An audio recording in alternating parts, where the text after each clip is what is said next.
আসসালামু আলাইকুম সবাইকে। প্রিয় শিক্ষার্থী বন্ধুরা, কেমন আছো সবাই? আশা করি সবাই অনেক ভালো আছো।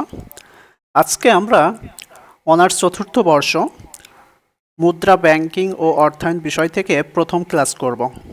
তো প্রথম ক্লাস আমরা প্রথম অধ্যায় থেকে শুরু করব। মুদ্রা ব্যাংকিং ও অর্থায়ন আমরা প্রথম থেকে শুরু করব। তো ক্লাসটি নিব হচ্ছে আমি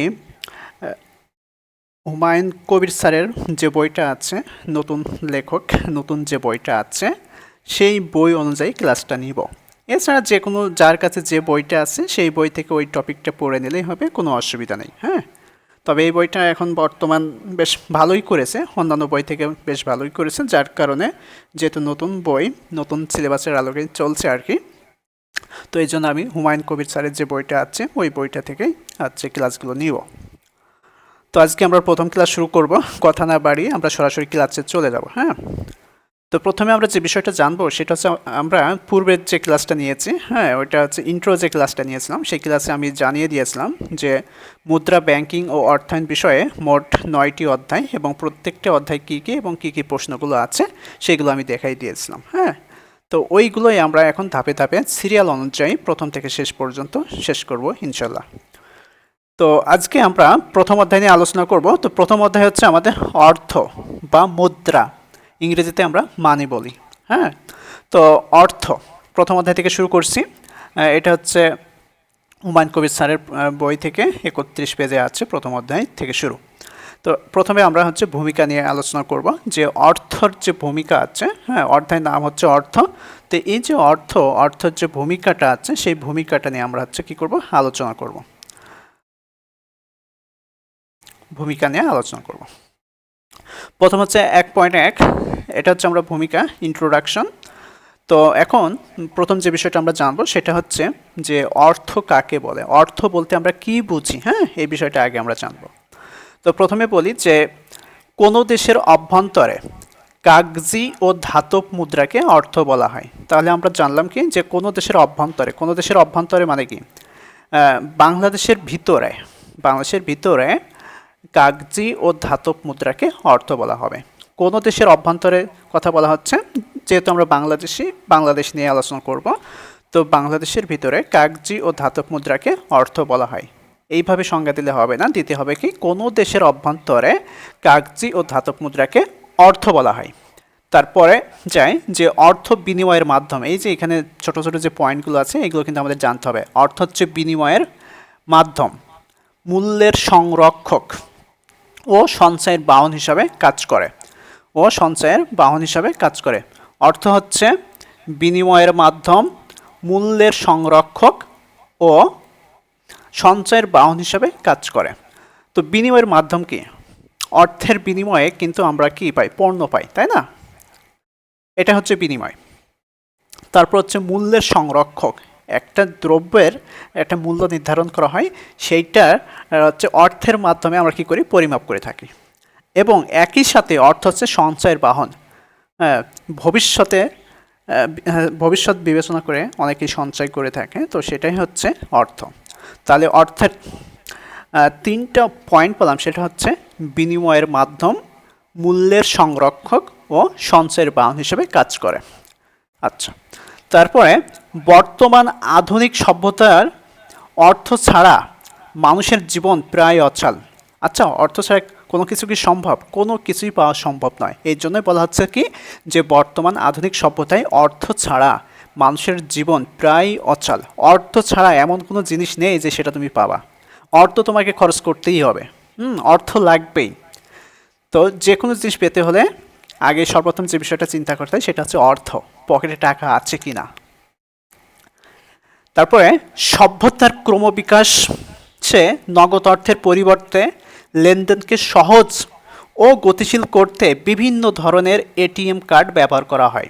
হ্যাঁ, যে বর্তমান আধুনিক সভ্যতার অর্থ ছাড়া মানুষের জীবন প্রায় অচল। তারপর সভ্যতার ক্রমবিকাশে নগদ অর্থের পরিবর্তে, নগদ অর্থের পরিবর্তে এখন কি হচ্ছে, লেনদেনকে আরও সহজ করতে, গতিশীল করতে বিভিন্ন ধরনের এটিএম কার্ড ব্যবহার করা হয়, যেমন ক্রেডিট কার্ড, ডেবিট কার্ড ইত্যাদি ইত্যাদি নানান ধরনের এটিএম কার্ড ব্যবহার করে থাকি। তারপর হচ্ছে দ্রব্য বিনিময় প্রথা থেকে শুরু করে আজকের অর্থ ব্যবস্থা মানুষের অর্থনৈতিক কর্মকাণ্ডের ক্রমবিকাশ। এই যে দ্রব্য বিনিময় প্রথার কথা বলা হচ্ছে, একটা সময় ছিল দ্রব্যের বিনিময়ে দ্রব্য নিতে হতো। হ্যাঁ, দেখা যাচ্ছে কেউ হচ্ছে ধান উৎপাদন করেছে, সে কি করছে, বাজারে গিয়ে ওই যে আরেকজন একটা উদাহরণ দিই, মনে করে যে একজন ধান উৎপাদন করেছে, ধান থেকে কী হয়েছে, চাল হয়েছে। হ্যাঁ, আর একজন তাঁত কাপড় উৎপাদন করেছে। হ্যাঁ, এখন এই যে চাল যে উৎপাদন করেছে সে কি করছে, পূর্বের কথা বলছি, এখন করে না, সে কাপড়ওয়ালার কাছে গিয়ে তার থেকে কাপড় নিচ্ছে এবং কাপড়ের বিনিময়ে সে কি নিচ্ছে, সে আবার চাল নিচ্ছে। তো আগের এই যে দ্রব্য বিনিময় প্রথা ছিল, এটা কিন্তু বেশ কঠিন। হ্যাঁ, বেশ কঠিন। কেমন, যেমন একজনের চাল বিক্রি করে চালের বিনিময়ে দেখা যাচ্ছে কাপড় পেতে সে তার কাপড় লাগবে, কিন্তু আরেকজনের যে কাপড় নিয়ে বসে আছে তার কিন্তু চাল ওই সময় লাগবে না, তার অন্য একটা জিনিস লাগবে। তো এই যে দুইজনের মাঝে যে মিলটা হয় না, এই মিলটা না হওয়ার কারণে তখন শুরু হলো আস্তে আস্তে কি মুদ্রা ব্যবস্থার হচ্ছে সিস্টেম শুরু হলো।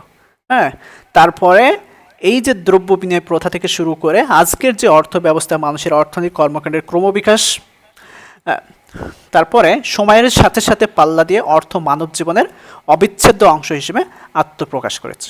হ্যাঁ, সময়ের সাথে সাথে পাল্লা দিয়ে অর্থ মানব জীবনের অবিচ্ছেদ্য অংশ হিসেবে আত্মপ্রকাশ করেছে। তারপর ব্যবহারিক দিক থেকে অর্থের উদ্দেশ্য ভিন্ন হলেও অর্থনৈতিক অবস্থার মানদণ্ড পরিমাপের ক্ষেত্রে অর্থের কোনো বিকল্প নেই। তো বিশ্বায়নের প্রেক্ষিতে অর্থ ছাড়া মানুষের জীবন কল্পনা করা যায় না। এই হচ্ছে ভূমিকা ছিল, অর্থের যে ভূমিকা এটাই। এখানে একবার দুইবার রিডিং পড়বা, তারপর নিজে নিজে একটু ভাববা। একবার দুইবার রিডিং পড়ার পরে নিজে নিজে একটু ভাববা, ভেবে মনে করার চেষ্টা করবা যে কোন জিনিসটা আমি পড়েছি ওই জিনিসটা মনে করতে পারছি কিনা। প্রত্যেকটা লাইন বাই লাইন যে মনে করতে হবে এমন না, যে অর্থ কি, তারপর অর্থ বিনিময়ের মাধ্যম, মূল্যের সংরক্ষক, সঞ্চয়ের বাহন হিসেবে কাজ করে। এটা প্র্যাকটিক্যালি একটু চিন্তা করতে হবে, করলে আস্তে আস্তে এটা স্থায়ীভাবে মনে থেকে যাবে। হ্যাঁ, আচ্ছা, এইবার আসি অর্থের সংজ্ঞা। এবার আমরা জানবো হচ্ছে অর্থের সংজ্ঞা। তো অর্থ হচ্ছে এক ধরনের আর্থিক সম্পদ। আধুনিক অর্থনৈতিক কর্মকাণ্ডে অর্থকে প্রধান উপাদান হিসেবে কি করা হয়, বিবেচনা করা হয়। তারপর অর্থ হচ্ছে আর্থিক সম্পদ পরিমাপের কি একক। অর্থ হচ্ছে আর্থিক সম্পদ পরিমাপের একক। তো দেশের তুমি বের হয়ে আবার ঢুকো, এখানে দেখা যাচ্ছে তোমার সমস্যা আছে। হ্যাঁ, তুমি বের হয়ে আবার ঢুকো। তারপর দেশের যাবতীয় আর্থিক কর্মকাণ্ডকে গতিশীল করার জন্য অর্থকে ব্যবহার করা হয়েছে। তো দেশের যাবতীয় আর্থিক কর্মকাণ্ডকে গতিশীল করার জন্য অর্থকে ব্যবহার করা হয়। তারপরে এখন আসি সকলের নিকট গ্রহণযোগ্য, সরকারিভাবে স্বীকৃত যে সকল আর্থিক সম্পদ বিনিময়ের মাধ্যম, মূল্যের পরিমাপক ও সঞ্চয়ের বাহন হিসাবে কাজ করে থাকে তাকে অর্থ বলা হয়। তাহলে অর্থ সংজ্ঞা আমরা কি জানলাম, যে সকলের নিকট গ্রহণযোগ্য, সরকারিভাবে স্বীকৃত যে সকল আর্থিক সম্পদ বিনিময়ের মাধ্যম, মূল্যের পরিমাপক ও সঞ্চয়ের বাহন হিসাবে কাজ করে থাকে তাকেই অর্থ বলা হয়। এই হচ্ছে অর্থের সংজ্ঞা। তো এখন বিভিন্ন অর্থনীতিবিদ বিভিন্নভাবে অর্থের সংজ্ঞা দিয়েছে, তো আমরা এক একটা করে জানব। যেমন অর্থনীতিবিদ ওয়াকার এর মতে মানি ইজ হোয়াট মানি ডাস, অর্থাৎ অর্থ যা করে তাই অর্থ, অর্থ যা করে তাই অর্থ। আবার অর্থনীতিবিদ ক্রাউথার এর মতে যে অর্থ হচ্ছে এমন একটি বিষয় যা সকলের নিকট গ্রহণযোগ্য, বিনিময়ের মাধ্যমে, মূল্যের পরিমাপক ও সঞ্চয়ের বাহন হিসেবে কাজ করে। এটা হচ্ছে অর্থনীতিবিদ ক্রাউথারের মতে।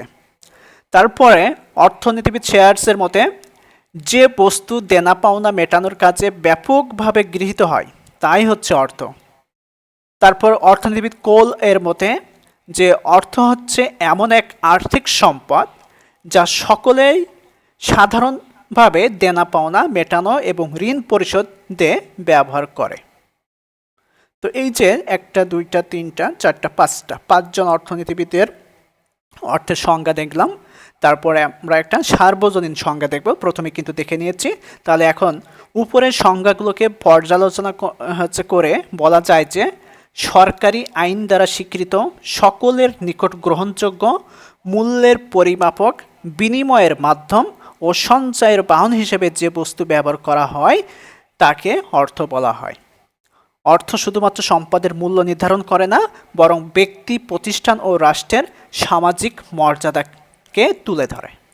তাহলে এই যে অর্থের সংজ্ঞা, যদি পরীক্ষার প্রশ্ন আসে যে অর্থ কাকে বলে, অর্থের সংজ্ঞা দাও, তো সেক্ষেত্রে আমরা কি করব, এই যে যে সংজ্ঞাগুলো আমরা দেখলাম একে একে, যে প্রথমে অর্থ হচ্ছে এক ধরনের আর্থিক সম্পদ, তারপরে আধুনিক অর্থনৈতিক কর্মকাণ্ডে অর্থকে প্রধান উপাদান হিসেবে বিবেচনা করা হয়ে থাকে।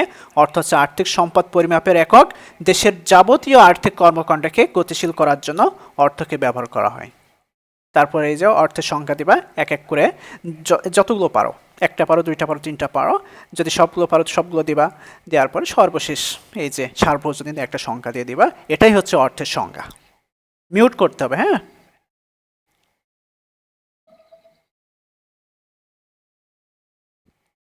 তাহলে আমরা হচ্ছে অর্থের সংজ্ঞা দেখলাম। এইবার পরবর্তী পেজে যাই, সেটা হচ্ছে অর্থের বা মুদ্রার বৈশিষ্ট্য। হ্যাঁ, এই যে আমরা অর্থ দেখলাম, এখন এর যে বৈশিষ্ট্যগুলো আছে, অর্থের যে বৈশিষ্ট্যগুলো আছে, কি কি বৈশিষ্ট্য আছে, সেই বৈশিষ্ট্যগুলো আমরা এখন জানব, যে মুদ্রার কি কি বৈশিষ্ট্য থাকতে পারে। তো প্রথমে হচ্ছে অর্থ কাকে বলে আমরা সংজ্ঞা কিন্তু আগে দেখে আসছি, তারপর আবার এখানে দেওয়া হয়েছে যে যে সকল বস্তু সরকারিভাবে স্বীকৃত, সকলের নিকট গ্রহণযোগ্য, মূল্যের পরিমাপক, বিনিময়ের মাধ্যম ও সঞ্চয়ের বাহন হিসেবে কাজ করে তাকে অর্থ বলা হয়। এই সংজ্ঞা কিন্তু আমরা পূর্বেও দেখে আসছি। এইবার অর্থের ধারণাকে বিশ্লেষণ করলে নিম্নলিখিত বৈশিষ্ট্যগুলো পাওয়া যায়। যেমন এই যে সংজ্ঞার মধ্যে কিন্তু বৈশিষ্ট্যগুলো রয়েছে, কি কি বৈশিষ্ট্য রয়েছে যদি একটু ভেঙে ভেঙে পড়া যায় তাহলে কিন্তু বোঝা যায়। যেমন সরকারিভাবে স্বীকৃত, এটা কিন্তু আমরা সংজ্ঞার মধ্যেই দেখছিলাম। এখন এই যে সরকারিভাবে স্বীকৃত, এটা একটু বিস্তারিত বলি যে কিভাবে, যে অর্থ বা মুদ্রা সরকারিভাবে কি অনুমোদনযোগ্য হয়ে থাকে। কেন্দ্রীয় ব্যাংক সরকারের পক্ষে মুদ্রা প্রচলন ও নিয়ন্ত্রণ করে থাকে। আমরা জানি কি বাংলাদেশে একটি কেন্দ্রীয় ব্যাংক আছে, ঠিক আছে, বাংলাদেশ ব্যাংক যাকে বলা হয়। তো ওই ব্যাংকটাই হচ্ছে অর্থকে কি করে, অনুমোদন দিয়ে থাকে এবং মুদ্রা প্রচলন করে এবং নিয়ন্ত্রণ করে। তারপর সরকারি স্বীকৃতি ছাড়া অর্থ ব্যবহার করা যায় না, সরকারের অনুমোদন ছাড়া অর্থ ব্যবহার করা যায় না। যেমন জাল টাকা, জাল নোট, এইগুলো কিন্তু সরকারি স্বীকৃতি নয়, যার কারণে এগুলো কিন্তু ব্যবহার করা যায় না, ঠিক আছে। তাই সরকারি স্বীকৃতি হচ্ছে মুদ্রা উদ্ভবের একমাত্র উপায়। আচ্ছা, তারপর এই যে সংখ্যার মধ্যে আমরা দেখছিলাম কি গ্রহণযোগ্যতা। তো গ্রহণযোগ্যতা বলতে আমরা কি বোঝাচ্ছি, যে মুদ্রা সকলের কাছে গ্রহণযোগ্য হয়ে থাকে।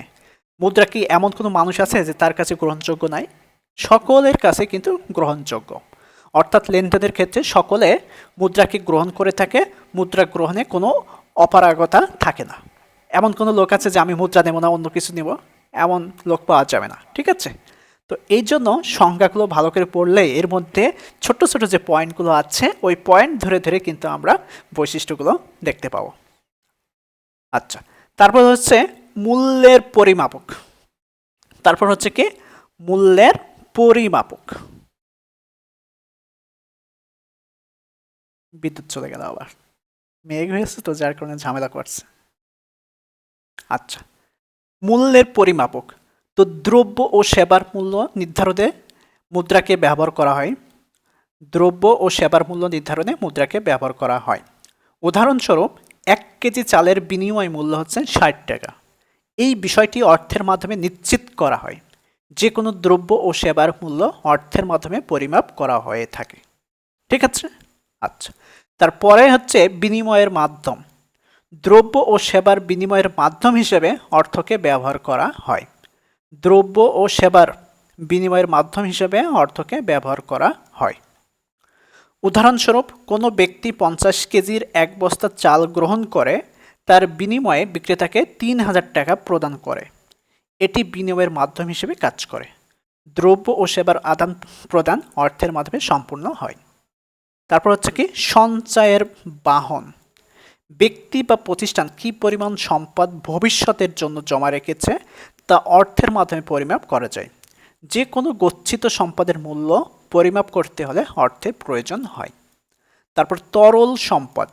অর্থ তরল সম্পদ হিসেবে ব্যবহৃত হয়, যে কারণে অর্থ সহজে ব্যবহার করা যায় এবং সকলের নিকট গ্রহণযোগ্য হয়ে থাকে। এটি নগদ লেনদেন ক্ষেত্রে ব্যবহার করা যায়। তারপর ঋণ ও ধার পরিশোধ। মুদ্রা ঋণ ও ধার পরিশোধের মাধ্যম হিসেবে ব্যবহৃত হয়ে থাকে। কি পরিমাণ ঋণ ও ধার পরিশোধ করতে হবে তা অর্থের মাধ্যমে শনাক্ত করা হয়ে থাকে। তাই দেনাদার ও পাওনাদারের মাধ্যমে হিসাব নির্ধারণে সহায়তা করে। তাহলে আলোচনা থেকে বলা যায় যে মুদ্রা এমন এক ধরনের তরল সম্পদ যা সহজে লেনদেন কাজে ব্যবহার করা যায়। যাবতীয় কর্মকাণ্ডে অর্থ ব্যবহার করা হয়ে থাকে। অর্থ মানুষের জীবনকে সহজ ও গতিশীল করেছে। তাহলে প্রথমে আমরা জানলাম হচ্ছে মুদ্রার সংজ্ঞা, তারপর সংজ্ঞার পরে আমরা জানলাম হচ্ছে অর্থের বা মুদ্রার বৈশিষ্ট্য। তো বৈশিষ্ট্যের মধ্যে আমরা কী কী পেলাম? সরকারিভাবে স্বীকৃত, গ্রহণযোগ্যতা, মূল্যের পরিমাপক, বিনিময়ের মাধ্যম, সঞ্চয়ের বাহন, তরল সম্পদ, ঋণ ও ধার পরিশোধ। তো আমরা যখন প্রশ্নগুলো লিখব, পরীক্ষায় যখন আসবে যে অর্থের বৈশিষ্ট্যগুলো লিখো, তখন কিন্তু আমরা পয়েন্ট পয়েন্ট আকারে লিখব। যত পয়েন্ট তত নাম্বার, পয়েন্ট নাই এক ঢালা লিখবা, নাম্বার কম। তো এই জন্য আমরা কিছু না পারলেও অন্তত পক্ষে পয়েন্টগুলো মনে রাখার চেষ্টা করব।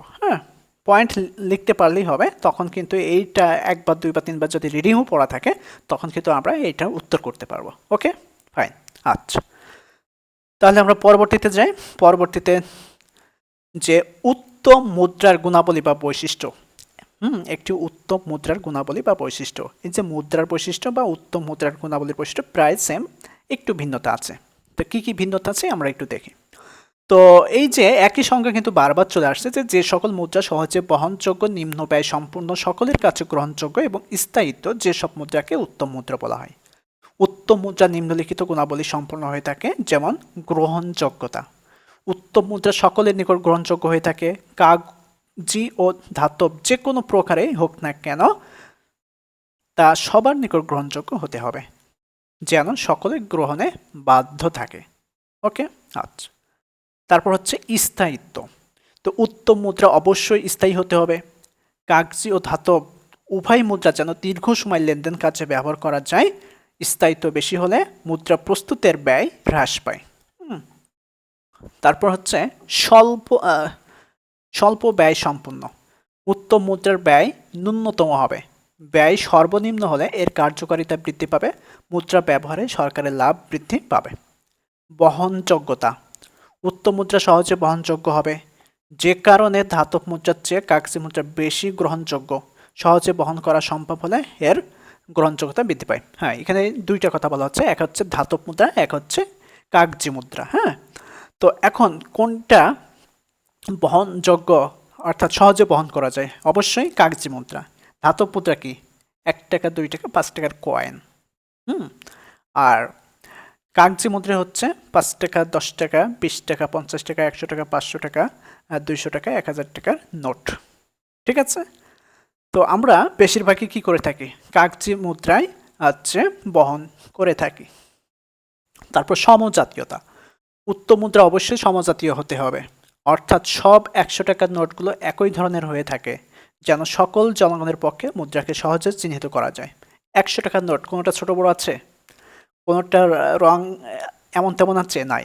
সব মুদ্রায় কিন্তু একই মাপের, একই দেখতে। তো এই জন্য কি বলা হচ্ছে যে সমজাতীয়তা। উত্তম মুদ্রা অবশ্যই সমজাতীয় হতে হবে। আচ্ছা, তারপর হচ্ছে কি বিভক্তিকরণ। উত্তম মুদ্রা ক্ষুদ্র ক্ষুদ্র এককে বিভক্ত হবে। কোনো একটি নোটকে সহজে ক্ষুদ্র ক্ষুদ্র এককের নোটে রূপান্তর করা যায় সেই ব্যবস্থা থাকতে হবে, ফলে লেনদেন সহজ গতিশীল হবে। বিভক্তিকরণ, যেমন 5 টাকা, 10 টাকা, 20 টাকা, 50 টাকা, 100 টাকা, 200 টাকা, 500 টাকা, 1000 টাকা। 1000 টাকা সব থেকে বড় নোট, তারপরে সব থেকে ছোটো নোট কি? 5 টাকার নোট। তো এইভাবে ছোট ছোট যখন যে কাজে লাগবে তখন কিন্তু সেই মুদ্রাটা আমরা কি করব? ব্যবহার করতে পারবো। ওকে, ফাইন। আচ্ছা, তারপর হচ্ছে কি সামঞ্জস্যতা। যে সকল মুদ্রার চাহিদা ও যোগান পরস্পর সামঞ্জস্যপূর্ণ তাকে উত্তম মুদ্রা বলা হয়। এইসব মুদ্রার মূল্য স্থিতিশীল থাকে।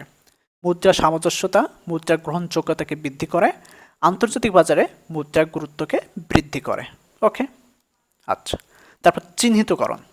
উত্তম মুদ্রা যেন সহজে চিহ্নিত করা যায় তার সুযোগ থাকতে হবে। মুদ্রার নির্দিষ্ট একককে অন্যান্য একক থেকে যেন পৃথক করা যায়। যেমন 5 টাকা, 5 দেখলে আমরা চিনতে পারি এটা 5 টাকা। 10 টাকা, 10 দেখলে কিন্তু আমরা এটা বুঝতে পারি এটা 10 টাকা। 50 টাকা, 20 টাকা, প্রত্যেকটা কিন্তু কি করা থাকে, একটা নাম্বারিং করা থাকে, হ্যাঁ, চিহ্নিতকরণ।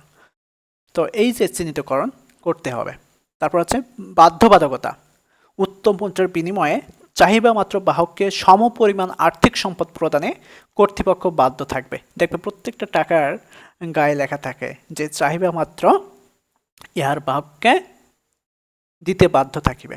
তো এই কথাটাই বলা হচ্ছে বাধ্যবাধকতা, যে উত্তম মুদ্রার বিনিময়ে চাহিদা মাত্র বাহককে সমপরিমাণ আর্থিক সম্পদ প্রদানে কর্তৃপক্ষ বাধ্য থাকবে। তো কেন্দ্রীয় ব্যাংক নির্দিষ্ট মুদ্রার বিনিময়ে সমপরিমাণ ধাতব মুদ্রা ও সম্পদ গ্রাহককে প্রদান করতে বাধ্য থাকবে। ওকে, তারপর হচ্ছে কি বিনিময় হার। তো উত্তম মুদ্রা আন্তর্জাতিকভাবে এক দেশের মুদ্রার সাথে অন্য দেশের মুদ্রার বিনিময়যোগ্য হতে হবে, যেন আন্তর্জাতিক লেনদেনের ক্ষেত্রে দেশীয় মুদ্রাকে ব্যবহার করা যায়। তারপরে পরিশেষে বলা যায় যে উত্তম মুদ্রা উপরে বর্ণিত বৈশিষ্ট্যগুলোকে মেনে চলে। বৈশিষ্ট্যগুলো উপস্থিত থাকলে কোনো মুদ্রাকে উত্তম মুদ্রা বলা যায়। উত্তম মুদ্রার গ্রহণযোগ্যতা বেশি। তাহলে আমরা হচ্ছে প্রথমে মুদ্রার বৈশিষ্ট্য দেখলাম, তারপর হচ্ছে উত্তম মুদ্রার বৈশিষ্ট্য দেখলাম, যে উত্তম মুদ্রার কী কী বৈশিষ্ট্য থাকা প্রয়োজন সেই বৈশিষ্ট্যগুলো আমরা দেখলাম। এখন পরবর্তীতে আমরা যে বিষয়টা দেখব সেটা হচ্ছে মুদ্রাভিত্তিক অর্থনীতির বৈশিষ্ট্য। হ্যাঁ, মুদ্রাভিত্তিক অর্থনীতির বৈশিষ্ট্য। তো এখন আমরা দেখব হচ্ছে মুদ্রাভিত্তিক অর্থনীতির বৈশিষ্ট্য, যে অর্থ ব্যবস্থায় অবাধে মুদ্রার মাধ্যমে লেনদেন সম্পূর্ণ হয় তাকে মুদ্রাভিত্তিক অর্থনীতি বলা হয়। আবারও বলছি, যে অর্থ ব্যবস্থায় অবাধে মুদ্রার মাধ্যমে লেনদেন সম্পন্ন হয় তাকে মুদ্রাভিত্তিক অর্থনীতি বলা হয়। এই ধরনের অর্থ ব্যবস্থায় মুদ্রা সমগ্র অর্থনীতিতে বিনিময়ের মাধ্যম হিসেবে কাজ করে। অর্থের মাধ্যমে যাবতীয় কর্মকাণ্ড পরিচালিত হয়ে থাকে। নিম্নে মুদ্রাভিত্তিক অর্থ ব্যবস্থার বৈশিষ্ট্য বিবেচনা করা হলো, সেটা হচ্ছে মূল্যের ভাণ্ডার। মুদ্রাভিত্তিক অর্থনীতিতে সকল দ্রব্য বা সেবার বিনিময় মূল্য অর্থের মাধ্যমে পরিমাপ করা হয়। উদাহরণস্বরূপ, 1 কেজি চালের বিনিময় মূল্য 70 টাকা, 1 ঘন্টা কাজের মজুরি 500 টাকা ইত্যাদি। এইভাবে প্রত্যেকটা জিনিসের কি করতে হবে, আচ্ছা, মূল্যের মাধ্যমে, বিনিময় মূল্যের মাধ্যমে সেটা কি করতে হবে, প্রকাশ করতে হবে। মুদ্রাভিত্তিক অর্থনীতিতে সকল দ্রব্য বা সেবার বিনিময় মূল্য অর্থের মাধ্যমে পরিমাপ করতে হবে। ঠিক আছে, আচ্ছা। তারপরে মুদ্রা বাজার। তো মুদ্রাভিত্তিক অর্থনীতিতে শক্তিশালী অর্থ বাজার গড়ে ওঠে, যেখানে কেন্দ্রীয় ব্যাংক, বাণিজ্যিক ব্যাংক, বিভিন্ন আর্থিক প্রতিষ্ঠান মুদ্রা বাজারে ভূমিকা পালন করে থাকে, যাবতীয় কর্মকাণ্ডে অর্থ নিয়ামক হিসেবে কি করে, কাজ করে। মুদ্রা বাজার, মুদ্রাভিত্তিক অর্থনীতিতে শক্তিশালী অর্থ বাজার গড়ে ওঠে, যেখানে কেন্দ্রীয় ব্যাংক, বাণিজ্যিক ব্যাংক ও বিভিন্ন আর্থিক প্রতিষ্ঠান মুদ্রা বাজারে ভূমিকা পালন করে থাকে, যাবতীয় কর্মকাণ্ডে অর্থ নিয়ামক হিসেবে কাজ করে। তারপর ব্যবসা বাণিজ্য। আধুনিক বিশ্বে ব্যবসা বাণিজ্যের ভিত্তি হচ্ছে মুদ্রা। তাই মুদ্রা ভিত্তিক অর্থ ব্যবস্থায় ব্যবসা বাণিজ্যের দ্রুত প্রসার ঘটে। এছাড়া আন্তর্জাতিক বাণিজ্য সম্পর্কের উৎপত্তি ঘটে।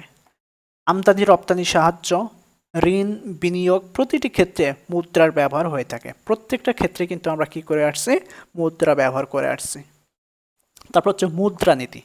মুদ্রাভিত্তিক অর্থ ব্যবস্থায় সঠিক মুদ্রানীতি গ্রহণ করা হয়, যেখানে অর্থের সরবরাহ ও ঋণ বাজারকে এমনভাবে গড়ে তোলা হয় যেন অর্থের মূল্য স্থিতিশীল থাকে, ভারসাম্য অবস্থায় থাকে। হচ্ছে মুদ্রাস্ফীতির সময় সংকোচনমূলক মুদ্রানীতি এবং মন্দার সময় প্রসারিত মুদ্রানীতি গ্রহণ করা হয়। এই যে মুদ্রাস্ফীতির সময়, মুদ্রাস্ফীতি সম্পর্কে তোমরা ব্যষ্টিক সমষ্টিকে পড়ে আসছো, সমষ্টিকে পড়ে আসছো। মুদ্রাস্ফীতির সময় সংকোচনমূলক মুদ্রানীতি এই বিষয়টা পড়ে আসছো। তারপরে হচ্ছে মন্দার সময় প্রসারিত মুদ্রানীতি, এই বিষয়টাও কিন্তু তোমরা পড়ে আসছো। তাহলে দেখো, এই যে আমরা মানি ব্যাংকিং ফিনান্স বইটা পড়তে এসে আমরা এখানে কিন্তু ব্যষ্টিক সমষ্টিকে যা পড়ে আসছে সেই বিষয় কিন্তু এখানে চলে আসছে। তার মানে কি, ইকোনমিক্সের প্রত্যেকটা সাবজেক্টই একটার সাথে আর একটা রিলেটেড। তারপর হচ্ছে বিনিময় হার। মুদ্রাভিত্তিক অর্থ ব্যবস্থায় অভ্যন্তরীণ মুদ্রার সাথে আন্তর্জাতিক মুদ্রার বিনিময় হারকে স্থিতিশীল রাখার পদক্ষেপ নেওয়া হয়ে থাকে। মুদ্রার মাধ্যমে ক্রয় ক্ষমতা সমতা অর্জনের পদক্ষেপ নেওয়া হয়।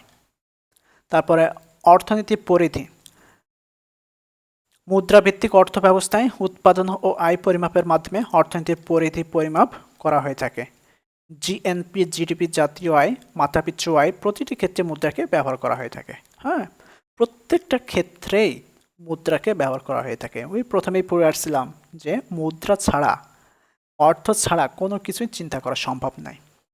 তো আর্থিক কর্তৃপক্ষ, মুদ্রাভিত্তিক অর্থনীতি মুদ্রা বাজারের স্থিতিশীলতা শৃঙ্খলা রক্ষার জন্য আর্থিক কর্তৃপক্ষ থাকে। অধিকাংশ দেশে কেন্দ্রীয় ব্যাংক এই দায়িত্ব পালন করে থাকে। কেন্দ্রীয় ব্যাংক মুদ্রা বাজারের অভিভাবক হিসেবে কি করে কাজ করে? এই যে ছোট ছোট প্রশ্ন, কেন্দ্রীয় ব্যাংক মুদ্রা বাজারে কি হিসেবে কাজ করে? অভিভাবক হিসেবে কাজ করে। তারপর আধুনিকায়ন, মুদ্রাভিত্তিক অর্থনীতিতে মুদ্রাকে প্রযুক্তিগতভাবে সহজে ব্যবহার করা যায়, যেমন ATM card, cheque, e banking ইত্যাদি কার্যক্রম লেনদেনকে সহজ করে তোলে। পরিশেষে বলা যায় যে বর্তমান বিশ্বে মুদ্রার প্রচলন প্রায় সকল দেশে রয়েছে, তাই মুদ্রাভিত্তিক অর্থ ব্যবস্থার কার্যকারিতা বেশি। মুদ্রাভিত্তিক অর্থ ব্যবস্থার জনগণের জীবনযাত্রাকে সহজ ও গতিশীল করেছে। তাহলে আমরা কি জানলাম? যে মুদ্রাভিত্তিক অর্থনীতির বৈশিষ্ট্য। প্রশ্ন হবে কি মুদ্রাভিত্তিক অর্থনীতির বৈশিষ্ট্য সম্পর্কে আলোচনা করো বা বৈশিষ্ট্য কি কি দেখো, লিখো। তো মূল্যের ভাণ্ডার, তারপর হচ্ছে মুদ্রা বাজার, ব্যবসা বাণিজ্য, মুদ্রানীতি, বিনিময় হার, অর্থনীতির পরিধি, আর্থিক কর্তৃপক্ষ, তারপর আধুনিকায়ন, এই বিষয়গুলো। ওকে, ফাইন। তো আমরা পরবর্তীতে যাই 1.6 অর্থের কার্যাবলী। হ্যাঁ, অর্থের কার্যাবলী সম্পর্কে আমরা জানবো। সেটা হচ্ছে কি আধুনিক সভ্যতায় অর্থ মানব জীবনের একটি অপরিহার্য উপাদান। অর্থনৈতিক, সামাজিক, মনস্তাত্ত্বিক প্রতিটি ক্ষেত্রে অর্থের অংশগ্রহণ রয়েছে। প্রথম থেকে যা পড়ে আসে এখনও কিন্তু সেটাই, যে আধুনিক সভ্যতায় অর্থ মানব জীবনের একটি অপরিহার্য উপাদান। অর্থনৈতিক, সামাজিক ও মনস্তাত্ত্বিক প্রতিটি ক্ষেত্রে অর্থের অংশগ্রহণ রয়েছে। এমন কোনো জায়গা দেখাতে পারবে না যে সেখানে অর্থের ব্যবহার বা প্রচলন নেই। তাই অর্থনীতিবিদগণ অর্থের কার্যাবলীকে 3টি দৃষ্টিকোণ থেকে বিবেচনা করেছেন, যেমন অর্থনৈতিক কার্যাবলী, সামাজিক কার্যাবলী, মনস্তাত্ত্বিক কার্যাবলী। হ্যাঁ, অর্থের হচ্ছে অনেক সময় প্রশ্নে বলবে যে অর্থের কার্যাবলী সম্পর্কে আলোচনা করো। তো তখন আমরা কি দেখব যে অর্থনৈতিক কার্যাবলী, সামাজিক কার্যাবলী, মনস্তাত্ত্বিক কার্যাবলী সম্পর্কে আলোচনা করব।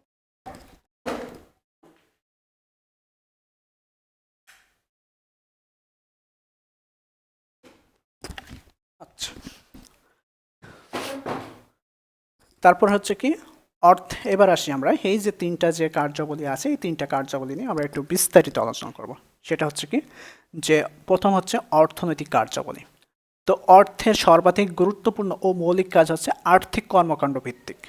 তো অর্থনীতিবিদগণ অর্থের কার্যাবলীকে নিম্নোক্ত ভাবে ব্যাখ্যা করেছেন, যেমন money is a matter of functions for a medium, A measure, A standard, A store.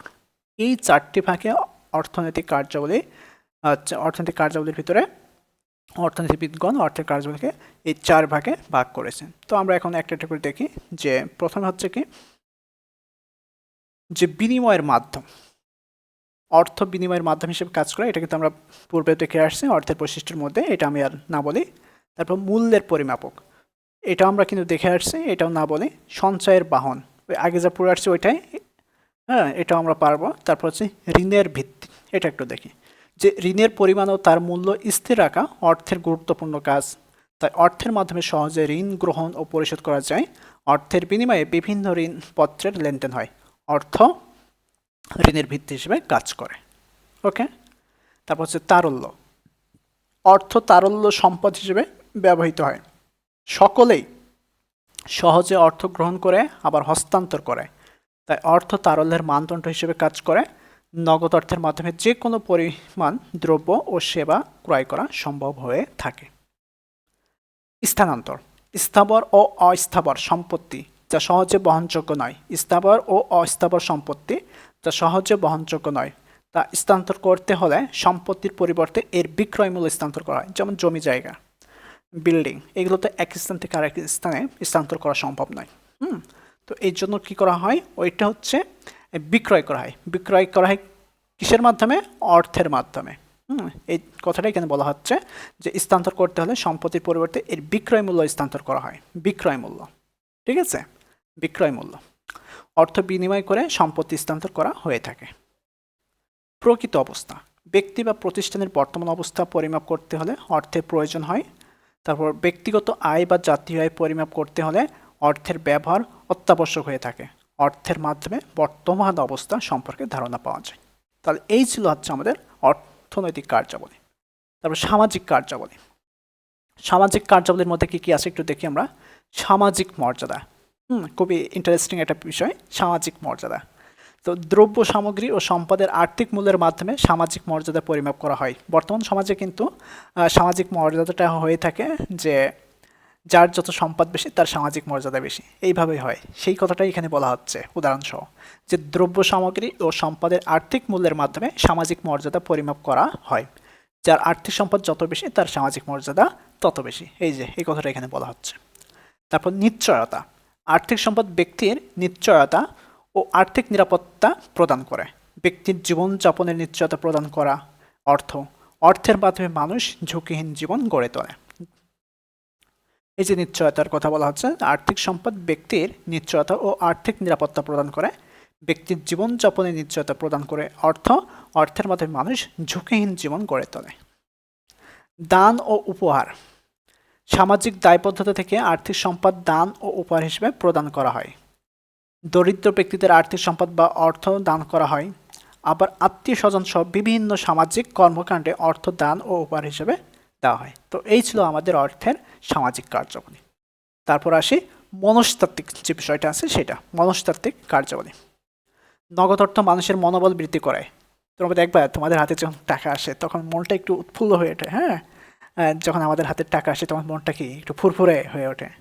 এটা কি কিনবো, কি কোন কাজে খরচ করবো, আজকে একটু ভালো খাবার খাবো, একটু ভালো একটা পোশাক কিনবো, আমার প্রয়োজনীয় একটা ভালো একটা জিনিস কিনবো, নিজের কাছে দেখবা যে একটু মনোবল বৃদ্ধি ভাব।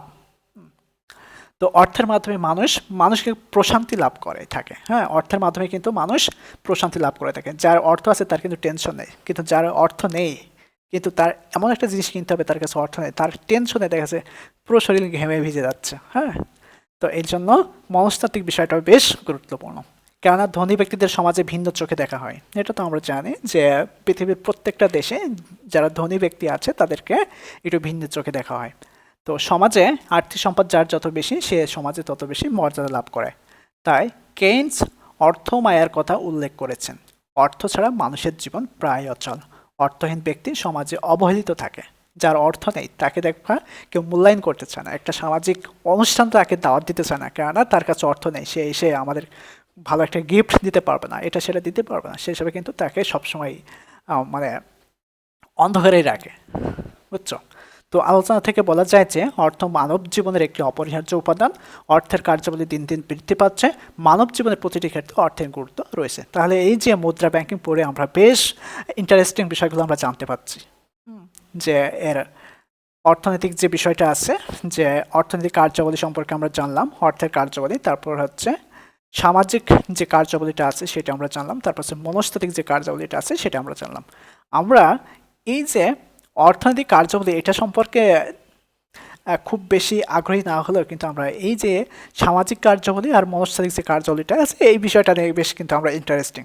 হ্যাঁ, তো এইভাবে আমাদেরকে ধীরে ধীরে পড়তে হবে, বুঝে বুঝে পড়তে হবে এবং ব্যক্তি জীবনেও অ্যাপ্লাই করতে হবে। আচ্ছা, তাহলে 1.6 গেল।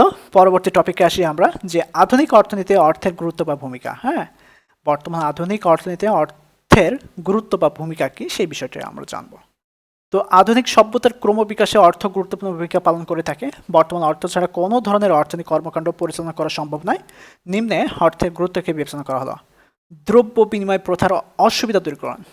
এই যে দ্রব্য বিনিময় প্রথার অসুবিধা, দ্রব্য বিনিময় প্রথার একটা বেশ অসুবিধা ছিল, সেই অসুবিধাকে দূরীকরণ করা হয়েছে এই যে অর্থের মাধ্যমে লেনদেন সম্পূর্ণ হওয়ার কারণে। তো সেই বিষয়টা আমরা একটু জানি, যে দ্রব্য বিনিময় প্রথার ক্ষেত্রে যে সকল সমস্যার উৎপত্তি ঘটে তা দূর করে অর্থ মানব জীবনের গতিকে সচল করতে সহায়তা করেছে। বেশ গুরুত্বপূর্ণ একটা বিষয় এখানে। তারপর চাহিদা অনুযায়ী দ্রব্য ও সেবা ভোগ করতে সহায়তা করে থাকে। চাহিদা অনুযায়ী যার যেমন চাহিদা সেই অনুযায়ী কিন্তু দ্রব্য সে ভোগ করছে। হ্যাঁ, তো এইভাবে সহায়তা করছে যে দ্রব্য বিনিময় প্রথার অসুবিধা দূরীকরণ। তারপরের যেটা আছে সেটা হচ্ছে উৎপাদন ও আয়। উপকরণ ক্রয়, শ্রম নিয়োগ, উৎপাদিত দ্রব্য বিক্রয় সহ প্রতিটি ক্ষেত্রে অর্থ সহায়তা করে থাকে। অর্থের মাধ্যমে উৎপাদনকারীর আয় সম্পর্কে ধারণা পাওয়া যায়, কারণ উৎপাদনের বাজার মূল্যই হচ্ছে আয়। উৎপাদনের বাজার মূল্যই হচ্ছে একটা জিনিস উৎপাদন করা হচ্ছে, তার বাজার মূল্যই হচ্ছে আয়। তারপর হচ্ছে ভোগ নির্ধারণ। অর্থের মাধ্যমে ভোক্তা যে আয় উপার্জন করে তা দ্রব্য ও সেবা ভোগের জন্য ব্যয় করে থাকে। অর্থের মাধ্যমে ভোক্তার আয় ব্যয়ের মধ্যে সমন্বয় করা সম্ভব হয়ে থাকে। অর্থ ভোক্তার আয় অনুযায়ী ব্যয় করতে সাহায্য করে। তারপর হচ্ছে বন্টন ব্যবস্থা। শ্রমের জন্য মজুরি, ভূমির জন্য খাজনা, মূলধনের জন্য সুদ, উদ্যোক্তার জন্য মুনাফা, উপকরণের এই জাতীয় কার্যক্রম অর্থের মাধ্যমে কি বাস্তবায়িত হয়। তো বিশেষ করে জাতীয় আয়ের বন্টনের ক্ষেত্রে অর্থ গুরুত্বপূর্ণ ভূমিকা পালন করে থাকে। ওকে। সঞ্চয়। ব্যক্তি তার আয় ও ব্যয়ের হিসাব করে সঞ্চয় বের করে থাকে। অর্থের মাধ্যমে আয় ও ব্যয়ের পাশাপাশি সঞ্চয়ের পরিমাণ সম্পর্কে অনুমান করা যায়। উদ্বৃত্ত দ্রব্য ও সেবার আর্থিক মূল্যই হচ্ছে সঞ্চয়। উদ্বৃত্ত দ্রব্য ও সেবার আর্থিক মূল্যই হচ্ছে সঞ্চয়। তারপর মূলধন গঠনের ক্ষেত্রে অর্থনৈতিক উন্নয়নে মূলধন গঠন ও বিনিয়োগের ক্ষেত্রে অর্থ সহায়তা করে থাকে। সঞ্চিত অর্থ মূলধন গঠনের মাধ্যমে অর্থনৈতিক উন্নয়নে সহায়তা করে। কি পরিমাণ মূলধন গঠন হবে তা অর্থের মাধ্যমে পরিমাপ করা হয়। তারপর ব্যবসা বাণিজ্যের ক্ষেত্রে আন্তর্জাতিক বাণিজ্যে আমদানি রপ্তানির ক্ষেত্রে অর্থের লেনদেন ঘটে থাকে। এক্ষেত্রে বৈদেশিক মুদ্রার সাথে দেশীয় মুদ্রার বিনিময় ঘটে থাকে। অর্থ মুদ্রার বিনিময় ও বাণিজ্যিক সহজ ও গতিশীল করতে সহায়তা করে থাকে। দ্রব্য ও সেবার পরিবর্তে অর্থের আগমন ও নির্গমন ঘটে। সরকারি অর্থ ব্যবস্থা। সরকারের আয় ব্যয় ও ঋণ সংক্রান্ত বিষয়গুলোকে অর্থের মাধ্যমে প্রকাশ করা হয়ে থাকে। হ্যাঁ, সরকারের আয় ব্যয় ও ঋণ সংক্রান্ত বিষয়গুলোকে কিসের মাধ্যমে প্রকাশ করা হয়ে থাকে? অর্থের মাধ্যমে প্রকাশ করা হয়ে থাকে। বিশেষ করে বাজেট সম্পর্কে ধারণা পেতে হলে অর্থের গুরুত্ব উপলব্ধির প্রয়োজন হয়। সরকারের যাবতীয় কর্মকাণ্ডকে অর্থের মাধ্যমে প্রকাশ করা হয়ে থাকে। কী পরিমাণ ব্যয় করা হবে, ব্যয়ের অর্থ কিভাবে সংগ্রহ করা হবে, এই বিষয়গুলো অর্থের মাধ্যমে কী করা হয়? পরিমাপ করা হয়। তারপর অর্থনীতির পরিধি। কোনো দেশের অর্থনীতির পরিধি ও আকার সম্পর্কে ধারণা কেবলমাত্র অর্থের মাধ্যমেই পাওয়া যায়, অন্য কোনোভাবে পাওয়া সম্ভব নয়, শুধুমাত্র অর্থের মাধ্যমে পাওয়া সম্ভব। বিশেষ করে জিডিপি এর আকার, মাথাপিছু আয়, অর্থনীতি প্রবৃদ্ধি, প্রতিটি ক্ষেত্রে অর্থের ব্যবহার করা হয়। এমন কোনো ক্ষেত্র নেই যে সেখানে অর্থের ব্যবহার হয় না। প্রত্যেকটা ক্ষেত্রে, উঠতে বসতে যেতে প্রত্যেকটা ক্ষেত্রে অর্থের ব্যবহার করা হয়ে থাকে। তারপর হচ্ছে মূল্য নির্ধারণ। বর্তমান বিশ্বে প্রতিটি বিষয়ের বিনিময় মূল্য অর্থের মাধ্যমে পরিমাপ করা হয়ে থাকে, তাই অর্থ মূল্য নির্ধারণের অন্যতম পরিমাপক। দ্রব্য ও সেবার বিনিময় মূল্য নির্ধারণ করে লেনদেন সহজ করা হয়ে থাকে। আলোচনা থেকে বলা যায় যে অর্থ ছাড়া মানুষের জীবন যেমন অচল, তেমনই আধুনিক অর্থনীতিতে অর্থের গুরুত্ব অপরিসীম। অর্থ মানুষের জীবনকে সহজ গতিশীল করতে সহায়তা করে থাকে। তাহলে আমরা জানলাম কি, যে আধুনিক অর্থনীতিতে অর্থের গুরুত্ব বা ভূমিকা কি, সেই বিষয় সম্পর্কে আমরা জানলাম। তো প্রথমে যে বিষয়টা আমাদেরকে নোট করতে হবে সেটা হচ্ছে যে প্রশ্নটা কি বলা হচ্ছে সেই বিষয়টা আমরা প্রথমে আইডেন্টিফাই করব। তারপরে পয়েন্টগুলো কি কি বলা হচ্ছে সেই পয়েন্টগুলো কিন্তু আমরা মাথায় রাখবো। এগুলো একটু লেখার প্র্যাকটিস করব, পয়েন্টগুলো লেখার প্র্যাকটিস করব। প্রশ্নটা সহ, প্রশ্নটা কি, আধুনিক অর্থনীতিতে অর্থের গুরুত্ব বা ভূমিকা। এখন তারপরে আমরা হচ্ছে ছোট্ট ছোট করে নোট করব। সেটা হচ্ছে 1 নম্বর হচ্ছে দ্রব্য বিনিময় প্রথার অসুবিধা দূরীকরণ, তারপর উৎপাদন ও আয়, ভোগ নির্ধারণ, বন্টন ব্যবস্থা, সঞ্চয়, মূলধন গঠনের ক্ষেত্রে, ব্যবসা বাণিজ্যের ক্ষেত্রে, সরকারি অর্থ ব্যবস্থা, অর্থনীতির পরিধি, তারপর হচ্ছে মূল্য নির্ধারণ। এই যে ছোট ছোট যে পয়েন্টগুলো যদি খাতায় লেখা থাকে আর মাঝের যে বিস্তারিত ওইগুলো যদি 1 বা 2 বা 3 বার করে রিডিং পড়া থাকে, তখন কিন্তু অটোমেটিক মাথার মধ্যে চলে আসে।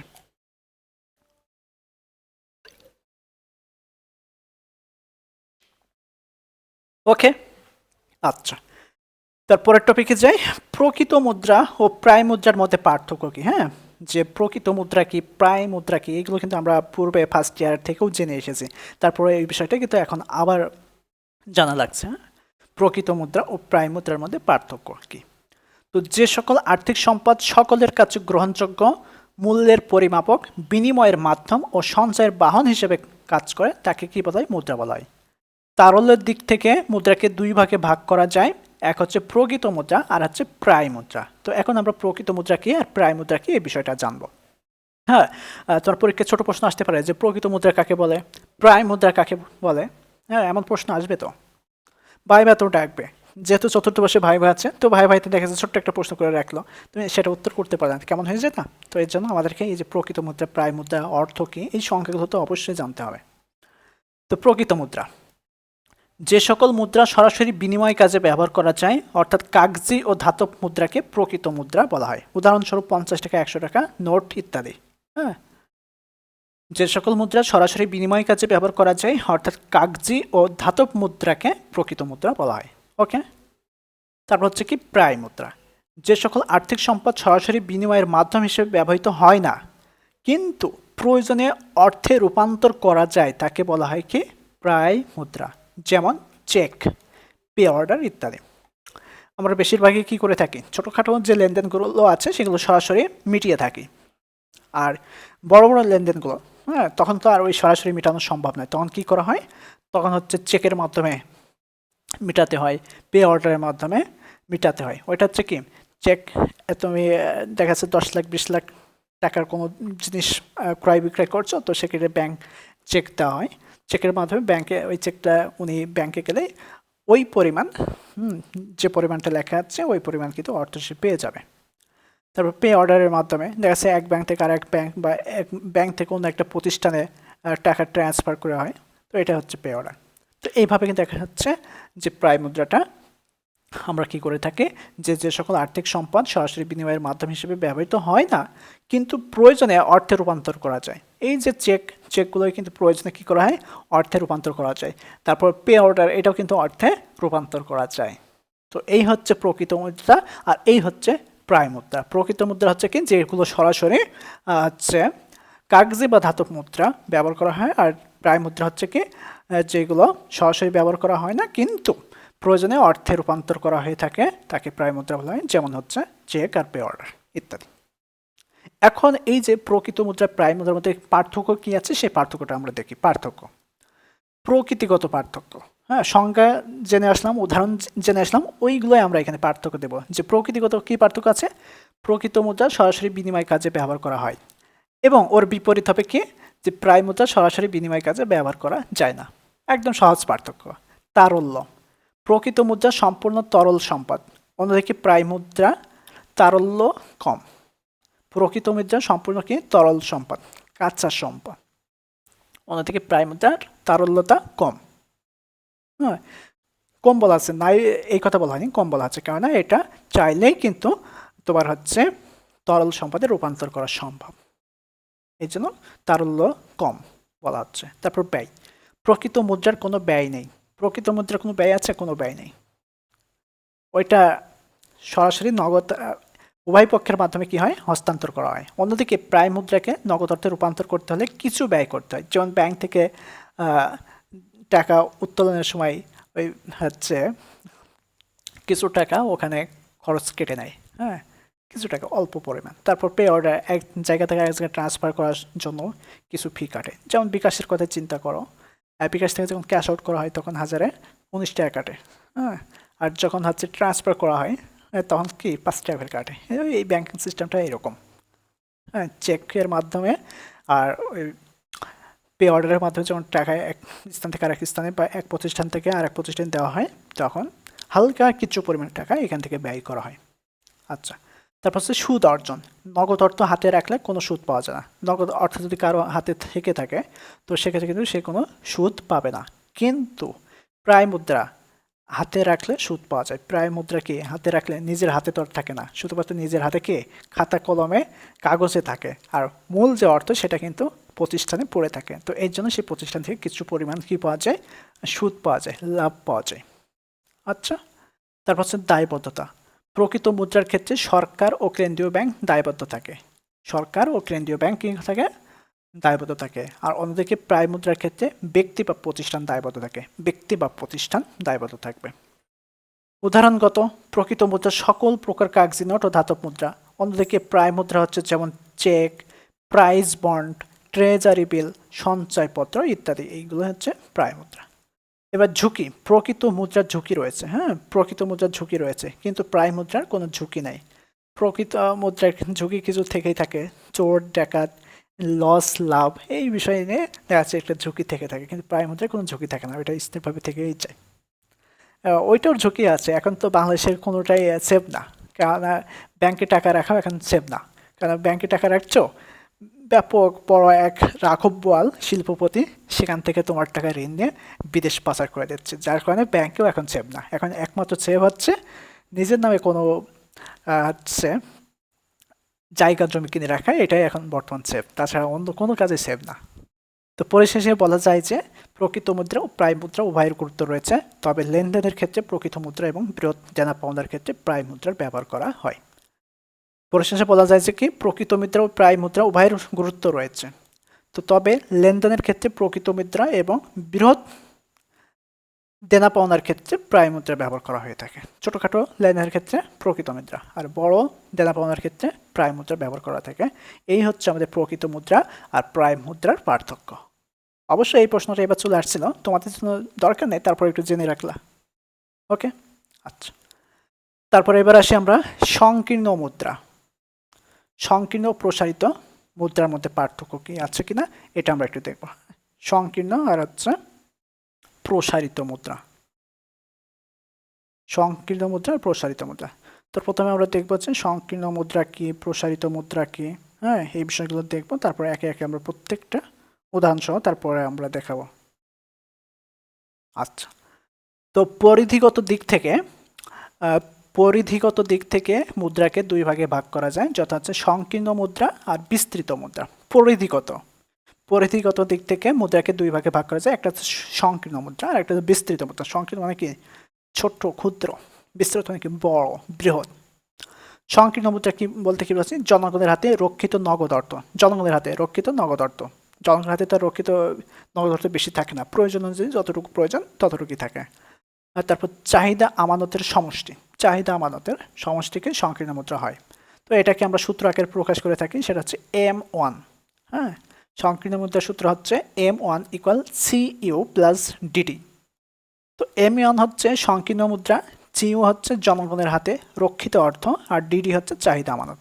এই CU দ্বারা কি বোঝাচ্ছে, ক্যাশ ইউনিট, আর DD দ্বারা বোঝাচ্ছে হচ্ছে ডিমান্ড ড্রাফট। হ্যাঁ, DD হচ্ছে পূর্ণরূপ হচ্ছে ডিমান্ড ড্রাফট, আর CU হচ্ছে ক্যাশ ইউনিট। এবার আসি আমরা বিস্তৃত মুদ্রায়। বিস্তৃত মুদ্রা হচ্ছে জনগণের হাতে রক্ষিত নগদ অর্থ, চাহিদা আমানত। হ্যাঁ, যদি সিরিয়ালে রাখতে হবে আমাদেরকে। এই যে বিস্তৃত মুদ্রার মধ্যে প্রথমে আসবে ক্ষুদ্র যে বিষয়টা সেটা আসবে, তার সাথে ওর সাথে আর একটু অ্যাড হবে হয়ে, সেটা হচ্ছে বিস্তৃত মুদ্রা হবে। সেটা হচ্ছে কি যে জনগণের হাতে রক্ষিত নগদ অর্থ, চাহিদা আমানত ও মেয়াদি আমানতের সমষ্টিকে বিস্তৃত মুদ্রা বলা হয়ে থাকে। খুব ভালো করে খেয়াল করবা, প্রথমে যখন আমরা সংকীর্ণ মুদ্রা দেখলাম তখন কি দেখলাম, যে জনগণের হাতে রক্ষিত নগদ অর্থ ও চাহিদা আমানত, তাই না? এর সাথে অতিরিক্ত একটু অ্যাড হচ্ছে কি, অতিরিক্ত অ্যাড হচ্ছে সেটা হচ্ছে মেয়াদি আমানতটা অ্যাড হচ্ছে। মেয়াদি আমানতের সমষ্টিকে বিস্তৃত মুদ্রা বলা হয়। তাহলে আমরা এখন বিস্তৃত মুদ্রা সূত্র দেখব M2। তো M2 সমান হচ্ছে কি CC + DD প্লাস তার সাথে অতিরিক্ত অ্যাড হচ্ছে TD। TD হচ্ছে কি মেয়াদি আমানত। তাহলে আমরা এখন এই সূত্রটাকে এভাবে লিখতে পারি, CC + DD মিলে হয় কি M1। হ্যাঁ, প্রথমে হচ্ছে সংকীর্ণ মুদ্রা, CC আর DD মিলে হয় M1।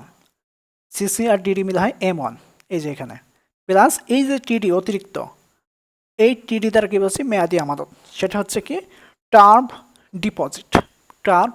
ডিপোজিট। হ্যাঁ, তো এই যে মেয়াদি আমানতটা আমাদের অ্যাড হয়েছে। এইভাবে কিন্তু আমরা M1, M2, M3, M4 একে একে প্রত্যেকটা মুদ্রার, হ্যাঁ প্রত্যেকটা অর্থ কিন্তু আমরা স্টেপ বাই দেখব, এটা পরবর্তীতে আছে। তাহলে আমরা আছে সংকীর্ণ মুদ্রা দেখলাম কি যে জনগণের হাতে রক্ষিত নগদ অর্থ ও চাহিদা আমানতের সমষ্টিকে সংকীর্ণ মুদ্রা বলা হয়ে থাকে। তো এটাকে আমরা সূত্র আকারে প্রকাশ করব, সেটা হচ্ছে M1। সংকীর্ণ মুদ্রা হচ্ছে M1 দ্বারা প্রকাশ করব। তো এটা হচ্ছে CU হচ্ছে জনগণের হাতে রক্ষিত নগদ অর্থ, আর DD হচ্ছে চাহিদা আমানতের সমষ্টি। তো এখানে আমরা লিখে দিব যে এখানে M1 হচ্ছে সংকীর্ণ মুদ্রা, CU হচ্ছে জনগণের হাতে রক্ষিত অর্থ, DD হচ্ছে চাহিদা আমানত। এবার বিস্তৃত মুদ্রায় আসি, জনগণের হাতে রক্ষিত নগদ অর্থ ও চাহিদা আমানত, মানে সংকীর্ণ মুদ্রার সাথে যুক্ত হবে মেয়াদি আমানতের সমষ্টি। ঠিক আছে, তো এটাকে আমরা সূত্র আকারে লিখব M2 সমান CC + DD + TD। তো সিসি প্লাস ডিডি এই দুটা মিলে হয় কি M1 সংকীর্ণ মুদ্রা, তার সাথে অতিরিক্ত অ্যাড হয়েছে টিডি, এই যে টিডি। তো এখন আমরা এমটা হচ্ছে বিস্তৃত মুদ্রা আর টিডি হচ্ছে মেয়াদি আমানত। এখন সংকীর্ণ মুদ্রা আর বিস্তৃত মুদ্রার মধ্যে কি পার্থক্য রয়েছে সে পার্থক্যটা একটু দেখি। প্রকৃতিগত পার্থক্য, সংকীর্ণ মুদ্রার ক্ষেত্রে জনগণের হাতে রক্ষিত ও চাহিদা আমানতকে বোঝানো হয়, অন্যদিকে বিস্তৃত মুদ্রার ক্ষেত্রে জনগণের হাতে রক্ষিত অর্থ, চাহিদা আমানত ও মেয়াদি আমানতের সমষ্টিকে বোঝানো হয়। অর্থাৎ ওই যে সংজ্ঞা দেখে আসলাম সেই সংজ্ঞাটা এখানে লেখা হচ্ছে। তারপর তারল্য, সংকীর্ণ মুদ্রার তারল্য বেশি, অন্যদিকে বিস্তৃত মুদ্রার তারল্য কম। তারপর হচ্ছে বিনিময়, সংকীর্ণ মুদ্রা বিনিময়ের ক্ষেত্রে অধিক ব্যবহৃত হয়, অন্যদিকে বিস্তৃত মুদ্রা বিনিময়ের ক্ষেত্রে কম ব্যবহৃত হয়। ওই যে মেয়াদি আমানতের কথা যখনই বলা হচ্ছে তখন এটা কম ব্যবহার করা হয়। সূত্রগত, সংকীর্ণ মুদ্রার সূত্র হচ্ছে M1 = CU + DD, বিস্তৃত মুদ্রার সূত্র হচ্ছে M2 = CU + DD + DD। ওকে, সূত্র আমরা জানলাম, 3-4টা পার্থক্য দিয়ে ফেললাম। এবার পরিধিগত, সংকীর্ণ মুদ্রা একটি ক্ষুদ্র ধারণা, অন্যদিকে বিস্তৃত মুদ্রার পরিধি অপেক্ষাকৃত বেশি। আচ্ছা, তারপর সময় সাপেক্ষ, সংকীর্ণ মুদ্রা ব্যবহারের কোনো জটিলতা থাকে না, অন্যদিকে বিস্তৃত মুদ্রাকে নগদ অর্থে রূপান্তর করতে হলে সময়ের প্রয়োজন হয়।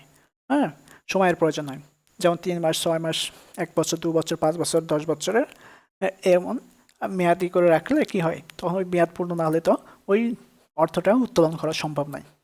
তারপর আর্থিক নীতি, সংকীর্ণ মুদ্রার ক্ষেত্রে আর্থিক নীতি প্রণয়ন ও বাস্তবায়ন সম্ভব হয় না, অন্যদিকে বিস্তৃত মুদ্রার ক্ষেত্রে আর্থিক নীতি প্রণয়ন ও বাস্তবায়ন সম্ভব হয়ে থাকে।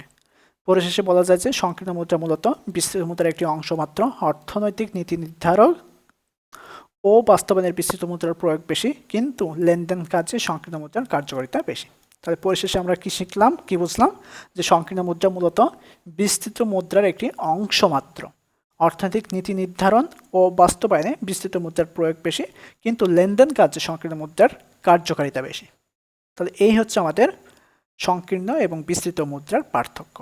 ওকে, খুব সহজে কিন্তু আমরা এটা বুঝে ফেললাম। নিজে নিজে পড়তে গেলে তখন মনে হয় যে কি না কি বলা হচ্ছে, কিন্তু একজন যখন পড়িয়ে দেয়, বুঝিয়ে দেয়, তখন কিন্তু বিষয়টা সহজ হয়ে যায়, তখন চিন্তা করতে সহজ হয়। ওকে, তো আমরা আরেকটা বিষয় শিখে আজকের মতো শেষ করবো, সেটা হচ্ছে মুদ্রা গুণক। হ্যাঁ, মুদ্রা গুণক, এই বিষয়টা শিখে আমরা আজকের মতো শেষ করব। একটু দেখি কত মিনিট হয়েছে, 52 মিনিট হয়ে গেছে, 1 ঘন্টা হবে এটা শেষ করতে। আচ্ছা, অর্থগুণক বা মুদ্রাগুণক, এই যে পরীক্ষায় আসে যে অর্থগুণক কাকে বলা হয়, মুদ্রাগুণক কাকে বলা হয়, হ্যাঁ, এই বিষয়টা আসে। তখন আমরা এই বিষয়টা শিখব কি, যে কোনো দেশের কাগজি নোট ও ধাতব মুদ্রাকে আর্থিক ভিত্তি বা শক্তিশালী মুদ্রা বলা হয়। কোনো দেশের কাগজি নোট ও ধাতব মুদ্রাকে আর্থিক ভিত্তি বা শক্তিশালী মুদ্রা বলা হয়। শক্তিশালী মুদ্রা অর্থের যোগানকে প্রভাবিত করে থাকে। শক্তিশালী মুদ্রা কি করে, অর্থের যোগানকে প্রভাবিত করে। শক্তিশালী মুদ্রা হচ্ছে অর্থের যোগান দেয়। শক্তিশালী মুদ্রার পরিবর্তন হলে অর্থের যোগানের পরিবর্তন হয়। শক্তিশালী মুদ্রার পরিবর্তন হলে অর্থের যোগানের পরিবর্তন হয়। কি পরিবর্তন ঘটে, শক্তিশালী মুদ্রা অর্থের যোগানের যত গুণ পরিবর্তন ঘটায় তাই অর্থগুণক। তো অর্থগুণক কাকে বলা হয়, যে শক্তিশালী মুদ্রা অর্থের যোগানের যত গুণ পরিবর্তন ঘটায় তাই অর্থগুণক। সংজ্ঞা, আর্থিক ভিত্তির পরিবর্তনের ফলে অর্থের পরিমাণের যে পরিবর্তন ঘটে তার হারকে অর্থগুণক বলা হয়। পরীক্ষায় প্রশ্ন আসবে যে অর্থগুণক কাকে বলে বা অর্থগুণক কি, তখন আমরা সংজ্ঞাটা লিখব কি, আর্থিক ভিত্তির পরিবর্তনের ফলে অর্থের পরিমাণের যে পরিবর্তন ঘটে তার হারকে অর্থগুণক বলা হয়। ওকে, এবার অর্থগুণকের সূত্র হচ্ছে KM = delta M by delta H। এই যে ডেল্টা দ্বারা কি বোঝানো হয়, পরিবর্তন বোঝানো হয়। এটা কিন্তু আমরা ফার্স্ট ইয়ারে যখন অন্তর্করণ করছিলাম তখন কিন্তু আমরা এই বিষয়টা দেখছিলাম, তাই না, মনে পড়ছে, যেহেতু এখন লাস্ট ইয়ার। এছাড়াও অন্যান্য সাবজেক্টও দেখছি, যে যখন আমরা অন্তর্করণ করছি, বিভিন্ন ঢাল নির্ণয় করছি, তখন কিন্তু এই যে অন্তর্করণ করা লাগছে। তো এই বিষয়টা আবার এখানে চলে আসছে, যে ডেল্টা M বাই হচ্ছে ডেল্টা H। ডেল্টা M হচ্ছে অর্থের পরিমাণের পরিবর্তন, আর ডেল্টা H হচ্ছে আর্থিক ভিত্তির পরিবর্তন, আর KM হচ্ছে অর্থগুণক। KM হচ্ছে অর্থগুণক। তো এই হচ্ছে সূত্র। এবার কারেন্সি ও রিজার্ভের অনুপাতের মাধ্যমে অর্থগুণক হবে। হ্যাঁ, কারেন্সি আর রিজার্ভের অনুপাত, কারেন্সি আর রিজার্ভের অনুপাতের মাধ্যমে অর্থগুণক হবে KM = 1 + CR by RR + CR। CR হচ্ছে কারেন্সির অনুপাত, কারেন্সি, সিআর হচ্ছে কারেন্সি রেশিও, আর ছোটদের আর হচ্ছে রেশিও অনুপাত, আর আর হচ্ছে রিজার্ভ অনুপাত, আর হচ্ছে কি রিজার্ভ, আর ছোটদের আর হচ্ছে অনুপাত রেশিও। তো এই যে কারেন্সি ও রিজার্ভের অনুপাতের মাধ্যমে অর্থগুণক হবে K M equal 1 + CR by হচ্ছে আর আর প্লাস সিআর। তো সিআর হচ্ছে কারেন্সির অনুপাত আর আর আর হচ্ছে রিজার্ভ অনুপাত। একটা উদাহরণ দেওয়া হোক, মনে করি রিজার্ভের অনুপাত 10% এবং কারেন্সির অনুপাত কত 20%। তাহলে আমরা এখন সূত্র বসাবো K M equal 1 + CR by R R plus CR, এই হচ্ছে আমাদের সূত্র। এখন কারেন্সির অনুপাত কত 20%, তাহলে এটাকে আমরা পার্সেন্টেজ আকারে লিখি, সিআর 20% সমান হচ্ছে 20/100 দিয়ে ক্যালকুলেটর করলে যেটা আসবে সেটা হচ্ছে 0.2 বা 0.20। ওকে, 0.2 বা 0.20 একই কথা। তারপরে রিজার্ভ অনুপাত কত 10%, আর আর 10%, 10/100 দিলে 0.1 বা 0.10 আসবে। তাহলে আমরা হচ্ছে কারেন্সি অনুপাত পাচ্ছি 0.2 আর রিজার্ভ অনুপাত পাচ্ছি 0.1। এখন এই 0.2 আর 0.1 এই সূত্র এখানে বসাই দেবো। 1 এর জায়গায় থাকলো, তারপর হচ্ছে সিআর এর মান হচ্ছে কত 0.2 আর আর আর এর মান হচ্ছে 0.1, আবার সিআর এর মান পেয়েছি 0.2। এখন এটাকে ক্যালকুলেশন করে দিই, 1.2 ভাগ হচ্ছে 0.1 যোগ 0.2 0.3 4। তাহলে এখন আমরা আর আর এবং সিআর এর মান যত কম হবে অর্থগুণক ততই বেশি হবে। হ্যাঁ, রিজার্ভের অনুপাত আর কারেন্সির অনুপাতের মান যত কম হবে অর্থগুণক ততই বেশি হবে। আবার আর আর আর সিআর এর মান যত বেশি হবে অর্থগুণক ততই কি হবে হ্রাস পাবে। তাহলে আর আর সিআর এর মান যত কম হবে অর্থগুণক তত বেশি হবে, এবং আর আর সিআর এর মান যত বেশি হবে অর্থগুণক হ্রাস পাবে। এখন এই বিষয়টা আমরা চিত্রের মাধ্যমে দেখি। এই যেখানে একটা চিত্র দেখতে পাচ্ছ, তো এই চিত্রের মাধ্যমে আমরা বিষয়টা ব্যাখ্যা করি। হ্যাঁ, প্রথমে ভূমি অক্ষ হচ্ছে কি ও এম, ভূমি অক্ষ হচ্ছে ও এম, এটা হচ্ছে অর্থের পরিমাণ, আর লম্ব অক্ষ হচ্ছে ও এইচ, এটা হচ্ছে শক্তিশালী মুদ্রা, ও এইচ হচ্ছে শক্তিশালী মুদ্রা, লম্ব অক্ষ হচ্ছে ও এইচ, এটা হচ্ছে শক্তিশালী মুদ্রা। ঠিক আছে, এখন এই যে আমরা বর্ণনা দেখি চিত্রে শক্তিশালী মুদ্রা যখন H1, হ্যাঁ এই যে H1 দেখতে পাচ্ছ লম্বকে, তখন ই বিন্দুতে অর্থের পরিমাণ কত M1, তখন ই বিন্দুতে, কি বিন্দুতে ই বিন্দুতে, এই যে ই বিন্দু কোনটা, এই যে এটা হচ্ছে ই বিন্দু। চিত্রে শক্তিশালী মুদ্রা যখন H1, এই যে H1, তখন ই বিন্দুতে অর্থের পরিমাণ হচ্ছে M1, ই বিন্দুতে অর্থের পরিমাণ হচ্ছে M1। এখন আর্থিক ভিত্তি বা শক্তিশালী মুদ্রা বৃদ্ধি পেয়ে H2 হলে, H1 থেকে H2 যখন বৃদ্ধি পায় তখন উপরের দিকে ওঠে, হলে এফ বিন্দুতে অর্থের পরিমাণ বৃদ্ধি পায়, এফ বিন্দুতে অর্থের পরিমাণ বৃদ্ধি পায়, পেয়ে কি হয় অর্থের পরিমাণ M2 হয়, M2 হয়। প্রথমে প্রাথমিক অবস্থায় হচ্ছে শক্তিশালী মুদ্রা যখন H1, তখন ই বিন্দুতে অর্থের পরিমাণ M1। এইবার আর্থিক ভিত্তি বা শক্তিশালী মুদ্রা বৃদ্ধি পেয়ে H1 থেকে H2-তে যখন বৃদ্ধি পায় তখন এফ বিন্দুতে অর্থের পরিমাণ বৃদ্ধি পেয়ে হয় কত M2 হয়। তো এখানে আর্থিক ভিত্তির পরিবর্তন দ্বারা অর্থের যোগান কত গুণ পরিবর্তিত হয় তা অর্থ গুণকের মাধ্যমে জানা যায়। তো এই যে এখানে আর্থিক ভিত্তির পরিবর্তনে, আর্থিক ভিত্তি পরিবর্তনের দ্বারা অর্থের যোগান কত গুণ বৃদ্ধি পেয়েছে, অর্থের যোগান কত গুণ পরিবর্তিত হয়েছে তা অর্থগুণকের মাধ্যমে জানা যায়। তো এখন এটা আমরা একটু সূত্রের সাহায্যে দেখি। হ্যাঁ, যে এই যে অর্থগুণকের যে সূত্র আমরা দেখলাম ওই সূত্রটাই আবার অ্যাপ্লাই করি। অর্থগুণকের সূত্র হচ্ছে যে এটা K M equal delta M by হচ্ছে ডেল্টা এইচ। তো এই যে ডেল্টা এম এর কতটুকু হচ্ছে পরিবর্তন হয়েছে আর ডেল্টা এইচ এর কতটুকু পরিবর্তন হয়েছে সেই বিষয়টা আমরা দেখি। ডেল্টা এম, হ্যাঁ ডেল্টা এম আছে ইজ, ডেল্টা এম এই যে ই বিন্দু থেকে জি বিন্দুতে পরিবর্তন হয়েছে।